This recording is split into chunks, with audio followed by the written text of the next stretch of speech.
আসসালামু আলাইকুম। এইচএসসি শিক্ষার্থী যারা আছো, তোমাদের যে সামনে প্রাকৃতিক দুর্যোগ আসার সম্ভাবনা কিন্তু অনেকাংশেই বেড়েছে।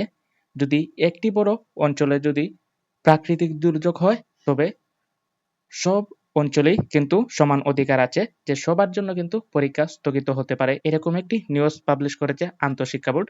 তো একটি বড় অঞ্চলে যদি পরীক্ষা প্রাকৃতিক দুর্যোগ হয়, তখন সে অঞ্চলে ছোট ছোট যেগুলো অঞ্চল আছে তাদের কিন্তু পরীক্ষার সম্ভাবনা বন্ধ হয়ে যাওয়ার সম্ভাবনা আছে।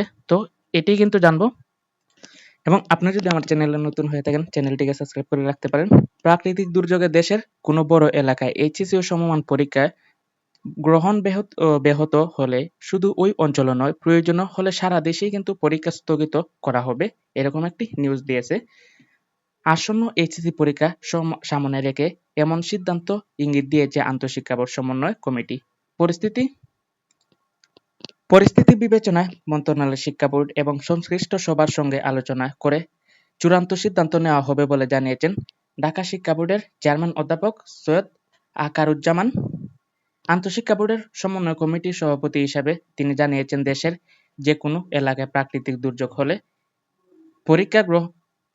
প্রাকৃতিক দুর্যোগের কারণে পরীক্ষা গ্রহণের সমস্যা দেখা দিলে সেদিন সারা দেশে পরীক্ষা স্থগিত রাখার বিষয়টি বিবেচনা নেওয়া হবে।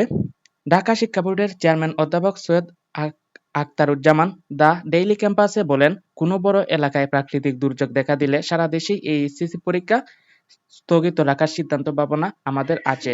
তবে সেই ক্ষেত্রে শিক্ষা সমন্বয় কমিটি, শিক্ষা মন্ত্রণালয়, শিক্ষামন্ত্রী, শিক্ষা বোর্ডের সবার সঙ্গে আলাপ আলোচনা করে পরিস্থিতি বিবেচনা করে নেবেন। কারণ যদি বড় অঞ্চলে যদি প্রাকৃতিক দুর্যোগ হয় এবং ছোট অঞ্চলে যদি পরীক্ষা হয়, তাহলে প্রশ্ন পাসের সুযোগ এবং বেড়ে যায় এবং পরীক্ষা কিন্তু একটি বিভ্রান্তিকর সৃষ্টি হতে পারে।